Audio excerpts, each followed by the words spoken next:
খুব ভালো করে খেয়াল করেন, একটু কঠিন হইলেও আমি সহজে তুলে ধরতেছি আপনাদেরকে বোঝার জন্য। আলোচনাটা কোন জায়গা থেকে নিয়ে আসলাম? সূরা নাহলের 90 নম্বর আয়াত। ওমর রাদিয়াল্লাহু তাআলা আনহু শাসন আমলটা কেমন ছিল, কি পরিমাণে ভয় নিয়ে তারা এরকম ভাবে আল্লাহর হুকুম অনুযায়ী তারা তাদের দায়িত্ব পালন করছেন। আল্লাহ রাসূল এক হাদিসের মধ্যে বলেন, আলা কুল্লুকুম রাঈন ওয়া কুল্লুকুম মাসউলুন আন রায়াতিহি, যে তোমরা প্রত্যেকেই দায়িত্বশীল, তোমরা তোমাদের জায়গা থেকে তোমাদের দায়িত্ব পরিপূর্ণভাবে পালন করো। কিয়ামতের দিন তোমাকে এই দায়িত্ব সম্পর্কে জিজ্ঞাসা করা হবে। তুমি যা একজন পরিবারের কর্তা ছিলা, তোমার পরিবারের সকল সদস্যর ব্যাপারে তুমি ঠিক ভাবে খেয়াল রাখছো। কার কাপড় চোপড় লাগবে, কার খানা দানা, তার সুখ দুঃখ, তার সার্বিক দিক তুমি খেয়াল রাখছো। তাকে কষ্ট পরিশ্রম করে টাকা পয়সা তুমি উপার্জন করে দিছ, কিন্তু সে আল্লাহর হুকুম মানছে কিনা, নবীর তরিকায় চলছে কিনা, এই বিষয়ে তুমি এরকম ভাবে বেখবর ছিলা। মনে করেন এই বিষয়ে জিজ্ঞাসা করবে না? অবশ্যই আপনি আমি জিজ্ঞাসিত হব। ঠিক তেমনি ভাবে কেউ যদি একটা ওয়ার্ডের মেম্বার হয়, তাকে আল্লাহ তাআলা জিজ্ঞাসা করবেন, তোমাকে আমি একটা ওয়ার্ডের দায়িত্ব দিয়েছিলাম, তো তুমি তোমার ওয়ার্ডের জনগণের ভিতরে যেই সমস্ত দরিদ্র মানুষ, যারা বিধবা, যারা এরকম ভাবে প্রতিবন্ধী, আরো যারা আছে, তোমার যে দায়িত্ব তুমি কতটুকু পালন করছো। একজন ইউনিয়নের চেয়ারম্যানকে আল্লাহ তাআলা জিজ্ঞাসা করবে, একজন থানার এমপিকে জিজ্ঞাসা করবে। وأشهد أن لا إله إلا الله وحده لا شريك له وأشهد أن سيدنا مولانا محمدا عبده ورسوله الذي أرسله بالحق بشيرا ونذيرا وداعيا إلى الله بإذنه وسراجا منيرا. فقد قال الله تعالى في كلامه المجيد وفرقانه الحميد: أعوذ بالله من الشيطان الرجيم. بسم الله الرحمن الرحيم. يا أيها الذين آمنوا كتب عليكم الصيام كما كتب على الذين من قبلكم لعلكم تتقون. وقال تعالى: إن الله يأمركم بالعدل والإحسان وإيتاء ذي القربى وينهى عن الفحشاء والمنكر والبغي يعظكم لعلكم تذكرون. وقال تعالى: إن الله وملائكته يصلون على النبي يا أيها الذين آمنوا صلوا عليه وسلموا تسليما.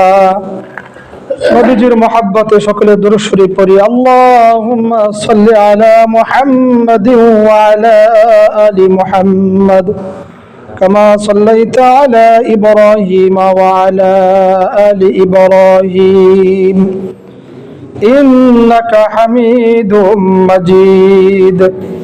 اللهم بارك على محمد وعلى آل محمد كما باركت على إبراهيم وعلى آل إبراهيم إنك حميد مجيد. صدق الله العظيم وصدق رسوله النبي الكريم ونحن على ذلك من الشاهدين والشاكرين والحمد لله رب العالمين. سبحانك لا علم لنا إلا ما علمتنا إنك أنت العليم الحكيم. الحمد لله. মহান আল্লাহ তাআলা দরবারে লাখো কোটি শুকরিয়া যে মহান রব্বুল আলামিন আমাদেরকে পবিত্র শুক্রবার জুমার নামাজ আদায় করার উদ্দেশ্যে আল্লাহ তাআলা মুহাব্বত করে ভালোবেসে বাছাই করে আল্লাহ পাকের ঘরে আসার বসার তৌফিক দান করেছেন। এজন্য মালিকের দরবারে শুকরিয়া আদায় করে বলি আলহামদুলিল্লাহ। আল্লাহ তাআলার দরবারে আরো লাখো কোটি শুকরিয়া যে আল্লাহ রাব্বুল আলামিন আমাদেরকে সুস্থ রাখছেন। রমজান পূর্ববর্তী জুমায় আল্লাহ তাআলা আমাদেরকে মসজিদে হাজিরা দেওয়ার তৌফিক দান করেছেন। এজন্য আবারও শুকরিয়া আদায় করে বলি আলহামদুলিল্লাহ। সম্মানিত প্রিয় মুসল্লি ভাইরা, আমি চাঁদ দেখার উপর নির্ভরশীল। একটা দিন সেদিন 17 তারিখ দিন যায় রাত্রি সম্ভাবনা বেশি। আজকে 13 তারিখ, সম্ভবত 17 তারিখ দিন যায় রাতে, যদি চাঁদ উঠা যায় আর কি। তো আমি আপনাদের সামনে পবিত্র কালাম থেকে সূরা নাহল এবং সূরা বাকারার 2টা আয়াতে কারিমা তেলাওয়াত করছি। গত সপ্তাহেও সূরা নাহলের একই আয়াত তেলাওয়াত করা হয়েছিল। সূরা নাহলের 90 নম্বর আয়াত। এই আয়াতে আল্লাহ তাআলা 3টা আদেশ করছেন এবং 3টা নিষেধ করছেন। 3টা আদেশ এবং 3টা নিষেধ এর যে ব্যাখ্যা বিশ্লেষণ পুরোপুরি আলোচনা করতে গেলে কয়েক দিনের দরকার, শুধুমাত্র একটি আয়াতের। তো যেই 3টা আদেশ করছেন আল্লাহ তাআলা, তার মধ্যে একটা আদেশ আল্লাহ তাআলা বলেন, ইন্নাল্লাহা ইয়া'মুরুকুম বিল আদল ওয়াল ইহসান। নিশ্চয় আল্লাহ রাব্বুল আলামিন হুকুম করছেন, আদেশ করেছেন বিল আদল, ন্যায় বিচার অনুগ্রহ করার জন্য, ওয়াল ইহসান, এবং মানুষের প্রতি ইহসান, দয়া, ভালোবাসা, অনুগ্রহ। একটা প্রথমটা হলো ন্যায় ইনসাফ, দ্বিতীয় আদেশটা হলো মানুষের উপরে অনুগ্রহ, দয়া, ভালোবাসা।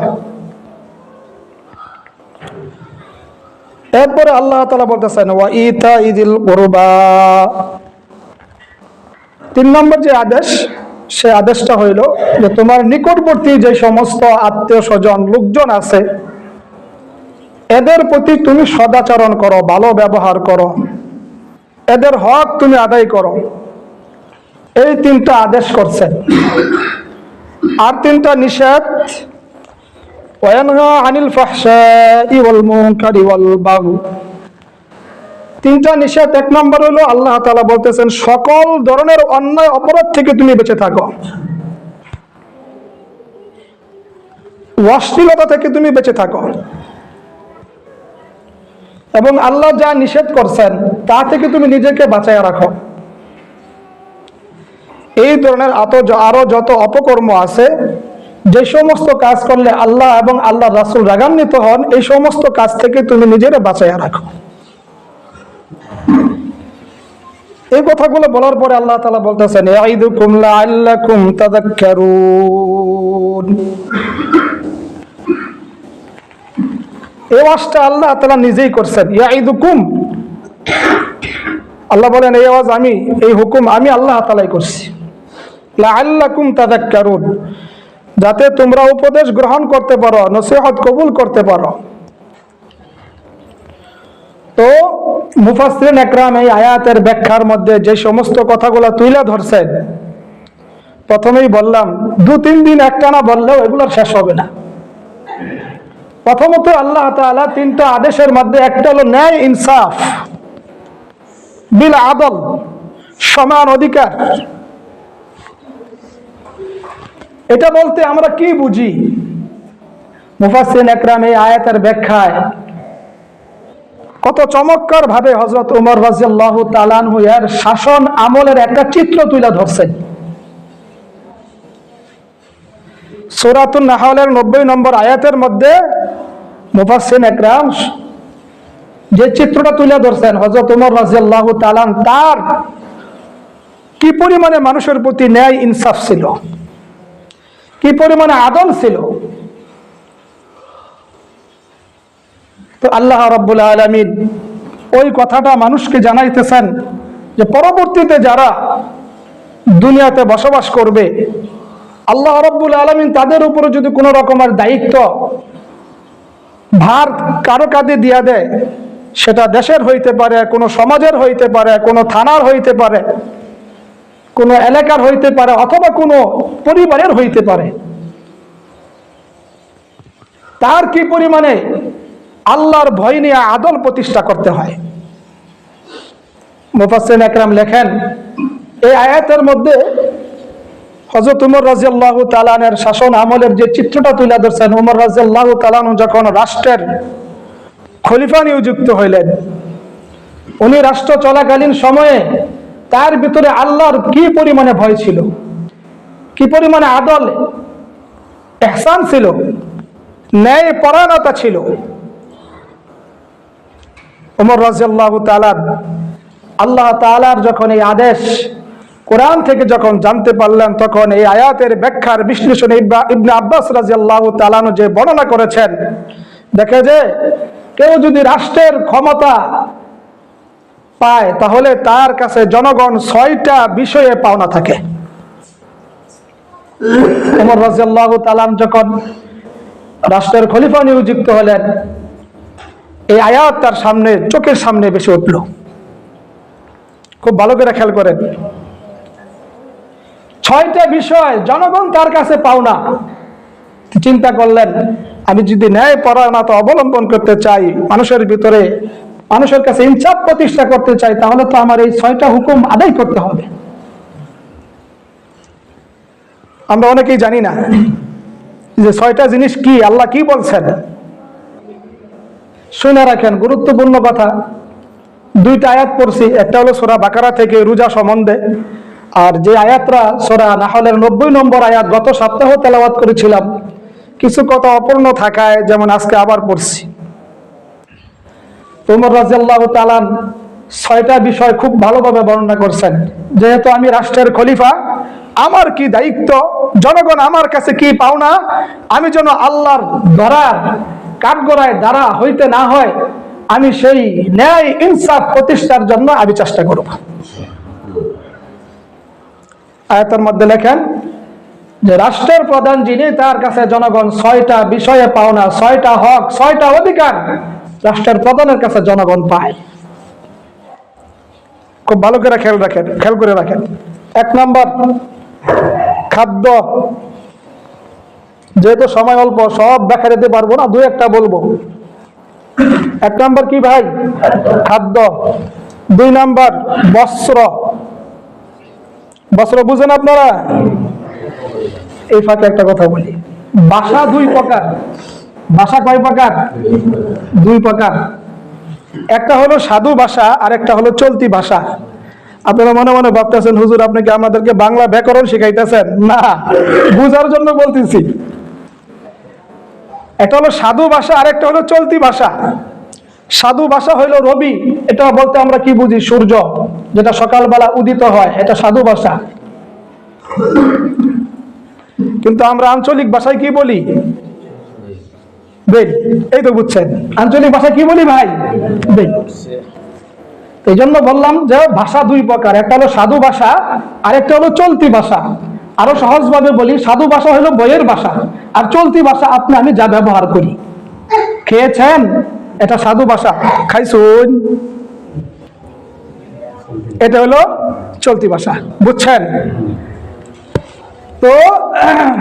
এ কথাটা কেন বললাম?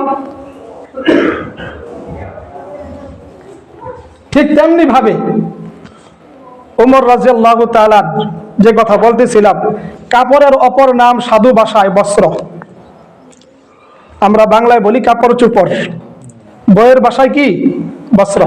তো যেটা বলতেছিলাম, ওমর রাদিয়াল্লাহু তাআলা 6টা বিষয় খেয়াল করলেন যে জনগণ আমার কাছে 6টা অধিকার, 6টা হক আমার কাছে পায়, আমি যেন ন্যায় এবং ইনসাফের সাথে আল্লাহর ধরা থেকে বেঁচে যাই, আল্লাহর ভয় নিয়ে আমি আমার পরিপূর্ণ যেই দায়িত্ব, এটা যেন আমি আদায় করতে পারি।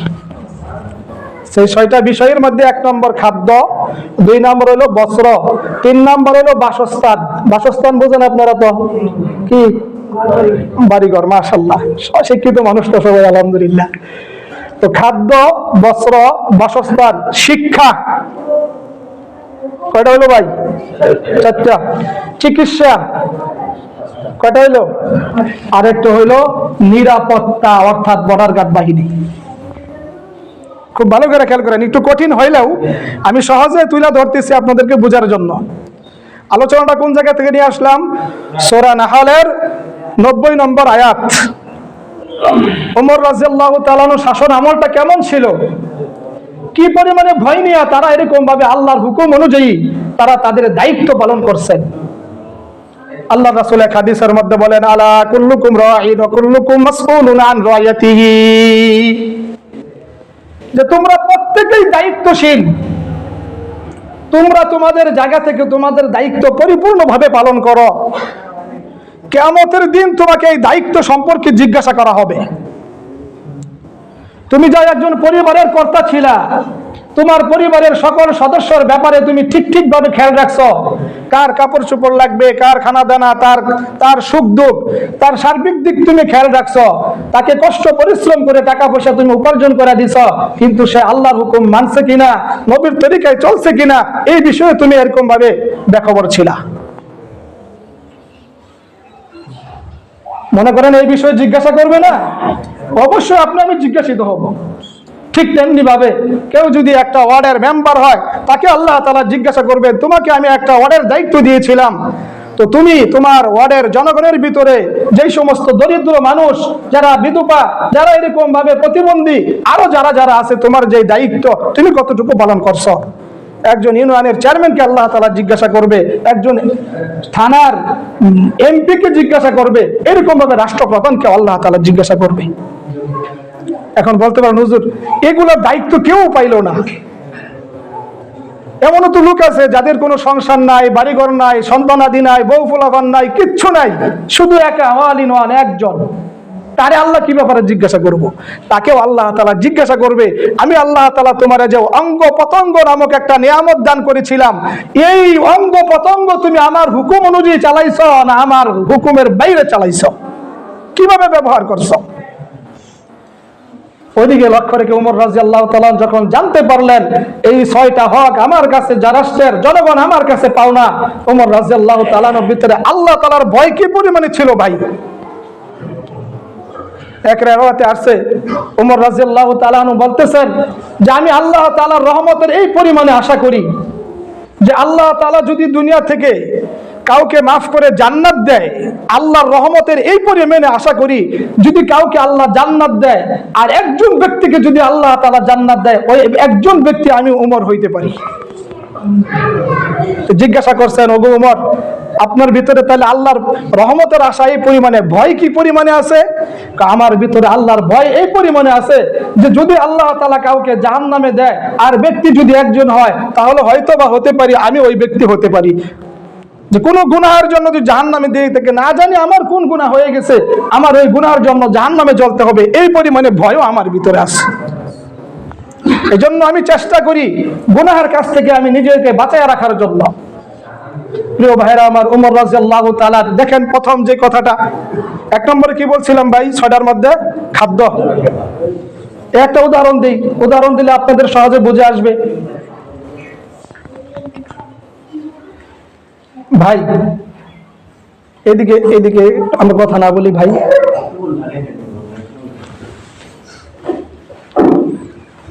গত সপ্তাহেও বলছিলাম কোরআন হাদিসের আলোচনা আর আদব আছে, আমরা আদব রক্ষা করব ভাই, কেউ কথা না বলি। এটা একটা ক্লাস।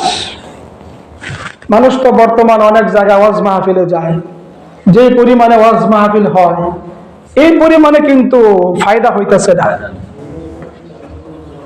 কেন জানেন? আমাদের নিয়ত ভিন্ন হয়ে গেছে। এবছর যে কয়েকটা ওয়াজ মাহফিলে আমি অংশগ্রহণ করছি, আমার কথা, আমি তত বড় বক্তা না, অধিকাংশ ওয়াজ মাহফিল করার পরে আমাকে জিজ্ঞাসা করছে, হুজুর সভা কইরা কয়টা রইছি, কয়টা লাভ হইল? আমাদের নিয়ত ভিন্ন হয়ে গেছে। যে বুড়োর একটা দাওয়ারি করলাম কিছু রে, মানুষের কি পরিমাণে হেদায়েত আসলো, মানুষ কয়জন নামাজি হইলো, এই ব্যাপারে কারো জিজ্ঞাসা নেই।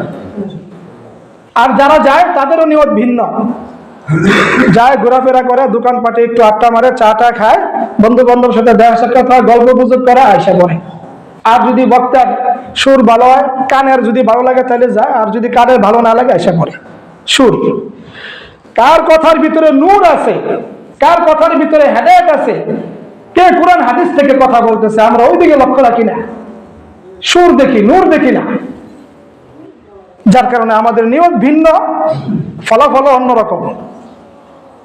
এই জন্য মসজিদে আমরা আসি শুক্রবারে, অন্তত এই সময়টা আমরা কাজে লাগাই ভাই।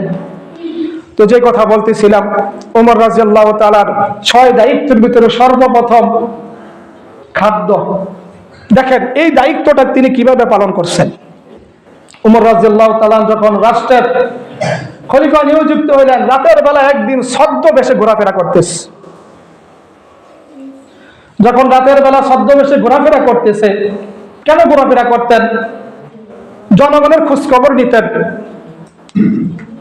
উনি এরকম ভাবে, হাদিসের মধ্যে আসছে যে আমি ওমর রাষ্ট্রের প্রধান খলিফা নিযুক্ত থাকার পর যদি কোন এক সমুদ্রের পারে একটা কুকুরও পানির অভাবে মারা যায়, তারপরে আল্লাহর দরবারে আমাকে, ওই কুকুর পানির অভাবে কেন মারা গেল, আল্লাহর দরবারে আমাকে কাঠগড়ায় দাঁড়াতে হবে। ওমর রাদিয়াল্লাহু তাআলা এই পরিমাণে ভয় নিয়ে আল্লাহ তাআলার হুকুম অনুযায়ী তারা এরকম ভাবে তাদের দায়িত্ব পালন করছেন। ওমর রাদিয়াল্লাহু তাআলা রাতের বেলায় ছদ্মবেশে ঘোরাফেরা করতেছেন, তো দেখে রাস্তার পাশে একটা বাড়ি, ছোট্ট একটা কুঁড়ে ঘর। এই কুঁড়ে ঘরের ভিতরে কিছু বাচ্চারা কান্নাকাটি করতেছে। ওমর রাদিয়াল্লাহু তাআলা বাচ্চাদের কান্না শোনার পর একটু আগাইলেন। তিনি কিন্তু রাষ্ট্রের খলিফা। ওমর রাদিয়াল্লাহু তাআলা যখন ঘরের কাছে কিনারায় যায় দাঁড়াইলেন, বেড়ার দেওয়ালের সাথে কান লাগাইলেন, উনি বুঝতে পারলেন কিছু বাচ্চা কান্নাকাটি করতেছে, আর কাঁদতেছে, তাদের কান্নার কারণ হইল তাদের পেটে অনেক ক্ষুধা।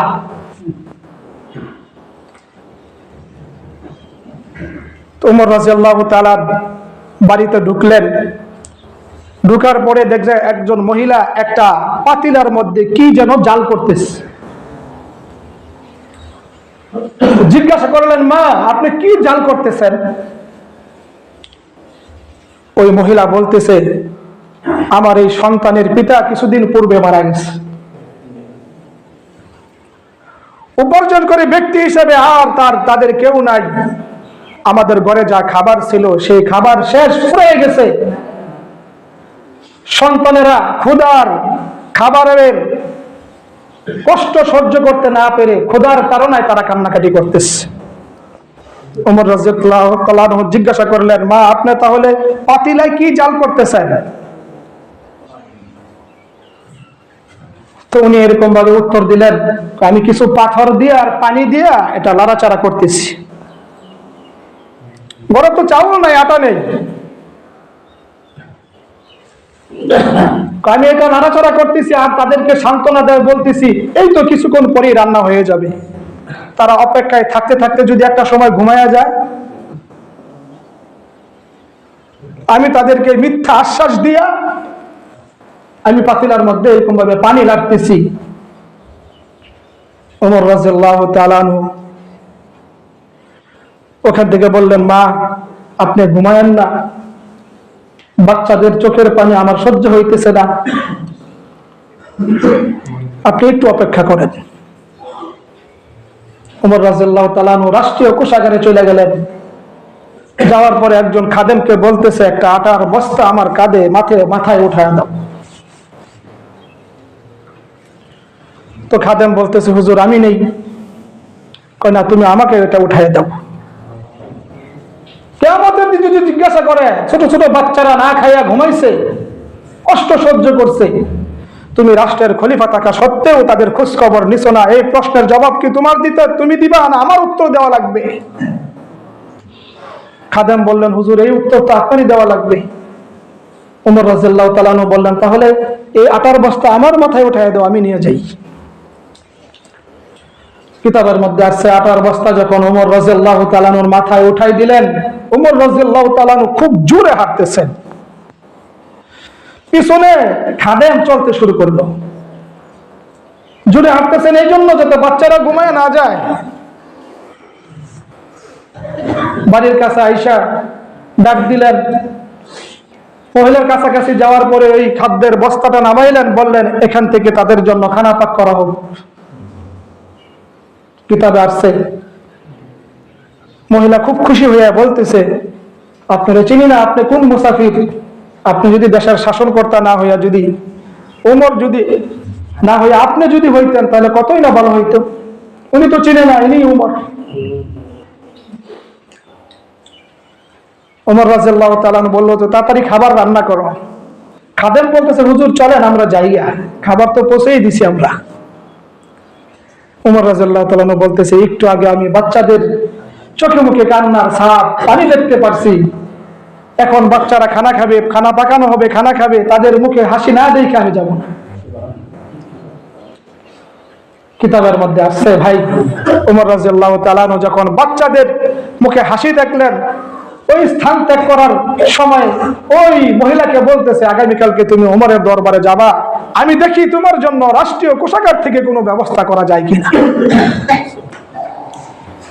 এই পরিমাণে ওমর রাদিয়াল্লাহু তাআলা আনহুর দিলের মধ্যে ভয় ছিল, তিনি এরকম ভাবে মানুষের কাছে খাবার পৌঁছে দিচ্ছেন। প্রিয় ভাইয়েরা আমার, পরের দিন ওই যখন মহিলা আবার রাজ দরবারে গেলেন, রাষ্ট্রীয় কোষাগারে গেলেন, দেখলেন যে এই লোক, যেই লোক রাতের বেলা তার সাথে এরকম মুআমালাত হয়েছে। খুশি হয়ে গেলেন, দোয়া দিলেন। রাষ্ট্রীয় কোষাগার থেকে তার জন্য এরকম ভাবে বিধবা ভাতা, রেশন চালু করে দিল। এইভাবে সে খাদ্যের যে একটা নিরাপত্তা, মানুষের বিভিন্ন ধারে ধারে ঘুরে, এটা সে ব্যবস্থা করছে। 2 নাম্বার পোশাক, এটাও একটা উদাহরণ দিই। 1 নম্বরে বলছিলাম কি ভাই, খাদ্য, বস্ত্র, বাসস্থান, শিক্ষা, চিকিৎসা, নিরাপত্তা, 6টা দায়িত্ব। 2 নাম্বার, ওমর রাদিয়াল্লাহু তাআলা আনহু একদিন পোশাকের ব্যাপারে তার কি পরিমাণে দেখেন দায়িত্ব বুঝছিল। ওমর রাদিয়াল্লাহু তাআলা আনহু একদিন জুমার নামাজের সময় খুতবা পড়বে। যখন খুতবা পড়বে তখন ওমর রাদিয়াল্লাহু তাআলা আনহুর গায়ে দেখেন 2টা চাদর। কিতাবের মধ্যে কম্বল আছে, কেউ কেউ বলছে চাদর হোক অথবা কম্বল হোক, 2টা কাপড়, একটা গায়ে দেওয়া আর একটা পরিধান করা।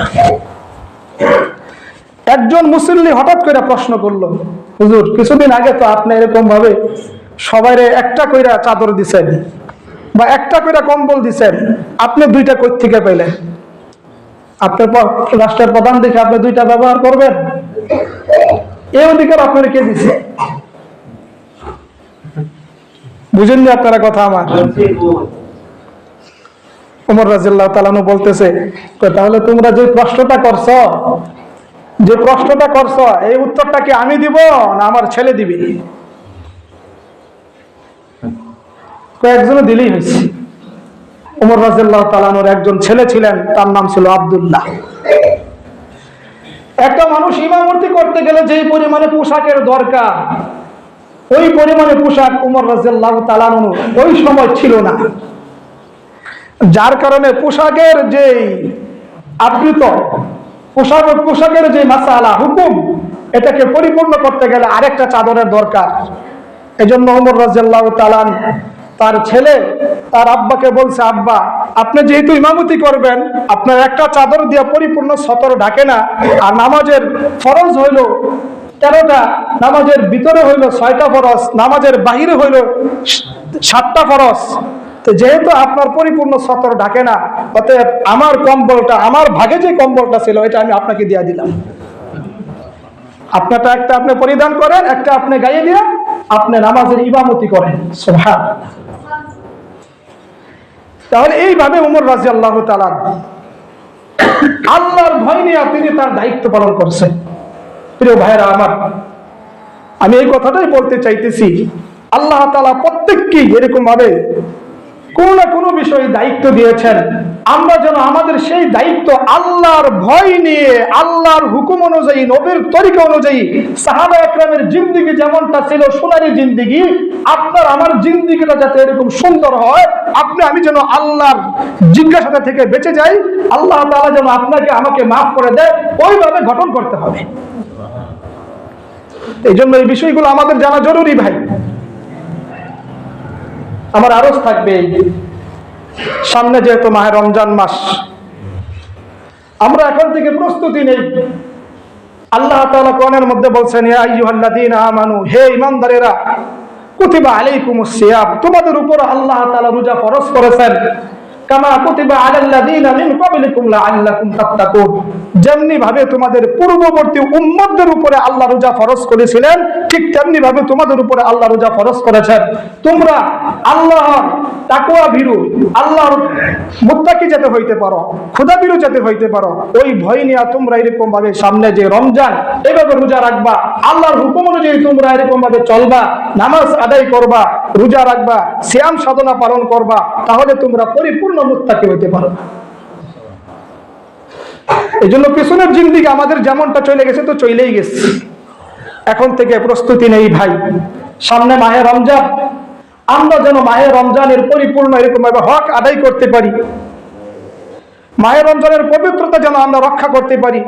মাহে রমজানটা আপনার আমার কিভাবে কাটানো উচিত? 6টা কাজের মাধ্যমে মাহে রমজান কাটানো উচিত। কয়টা কাজের মাধ্যমে ভাই? সময় নাই, আগামী জুমায় যদি পারি ইনশাআল্লাহ বলার চেষ্টা করব। তবে মূল কথাটা হলো, আল্লাহ রাসূল যা বলছেন, আলা কুল্লুকুম রাঈন ওয়া কুল্লুকুম মাসউলুন আন রায়াতিহি, প্রত্যেকেই দায়িত্বশীল, তার দায়িত্ব সম্পর্কে কিয়ামতের দিন জিজ্ঞাসা করবে। তুমি যে একজন অভিভাবকের হত্যাকর্তা ছিলা, একটা পরিবারের হত্যাকর্তা ছিলা, অভিভাবকের দায়িত্ব তুমি পালন করছো, তোমার পরিবারের অধীনস্থ যে সমস্ত লোক তোমার অধীনে ছিল, তারা এরকম ভাবে আল্লাহর হুকুম অনুযায়ী চলছে কিনা, নবীর তরিকা অনুযায়ী চলছে কিনা, এই ব্যাপারে তুমি কতটুকু খবর নজরদারি করছো। এজন্য আমরা আমাদের সন্তান সন্ততি, পরিবারের যত লোকজন আছে, আপনি আমি একজন অভিভাবক হিসেবে দায়িত্ব পালন করার স্বার্থে আপনার আমার এরকম ভাবে আল্লাহর ভয় নিয়ে যেমনি ভাবে তাদের সুখ দুঃখ আপনি আমি দেখি, ঠিক তেমনি ভাবে তাদের প্রতি এরকম ভাবে আল্লাহর হুকুম, তারা নামাজ পড়তেছে কিনা, তারা পর্দা পালন করতেছে কিনা, তারা আল্লাহর হুকুম অনুযায়ী চলতেছে কিনা, এই বিষয়টাও যেন আমরা নজরদারি করি, এই বিষয়টাও যেন আমরা দায়িত্ব পালন করি। পারবো তো ইনশাআল্লাহ? পরিবারকে বলবো, আগে নামাজ, সংসারের অন্য কাজ দিয়ে একটা কম হোক, অসুবিধা নেই, 5 ওয়াক্ত নামাজ, তারপরে অন্য কাজ। সামনে রমজান মাস, তুমি যদি কোরআন শরীফ পড়া জানো, নিয়ত করো রমজানে 3টা কোরআন শরীফ খতম তেলাওয়াত করবা। প্রথম রহমত, মাগফিরাত, নাজাত, প্রথম 10 দিনে 1 খতম, তারপরের 10 দিনে আরেক খতম, তারপরে যে কয়েকদিনে পারো আরেক খতম দিয়া দিবা। এই সুযোগটুকু তাদেরকে করে দেওয়া, এই হুকুমটুকু তাদের কাছে পৌঁছে দেওয়া, তাহলে কিয়ামতের দিন যদি আল্লাহ জিজ্ঞাসা করে, তুমি যে একজন পরিবারের দায়িত্বশীল ব্যক্তি ছিলা, হত্যাকর্তা ছিলা, তুমি তাদের প্রতি নামাজের ব্যাপারে কয়দিন খবর নিছ? কোরআন তেলাওয়াতের ব্যাপারে কি দায়িত্ব, কি ভূমিকা তুমি পালন করছো? অন্তত যেন আপনি আমি আল্লাহর এই প্রশ্নের জবাব, জিজ্ঞাসা থেকে যেন বেঁচে যাই, সেদিকে খেয়াল করে আপনার আমার এরকম ভাবে দায়িত্ব পালন করতে হবে। আমরা নিজেরাও করব, নিজেরাও চেষ্টা করব আল্লাহর হুকুম পালন করার জন্য, পরিবারের যারা আছে সদস্য তাদেরকেও এরকম ভাবে চেষ্টা করব, তারাও যেন এরকম ভাবে আল্লাহওয়ালা হয়ে যায়। এই জন্য আল্লাহ তাআলা আর আয়াতের মধ্যে বলেন, ইয়া আইয়ুহাল্লাযীনা আমানু, হে ঈমানদারেরা, কু আনফুসাকুম ওয়া আহলিকুম নারা, তুমি নিজে দুজকের আগুন থেকে বাঁচাও এবং তোমার আহল পরিবার যারা আছে, অধীনস্থ লোক যারা আছে, তাদেরকেও তুমি দুজকের আগুন থেকে বাঁচাও। পারবো তো ইনশাআল্লাহ ভাই? আল্লাহ তাআলা বলনেওয়ালা শুননেওয়ালা সকলকে আমল করার তৌফিক দান করুন। সকলে বলে আমিন। আমরা যারা কোরআন তেলাওয়াত করতে পারি না, রমজান মাস সামনে, নিয়ত করি সারা দিনের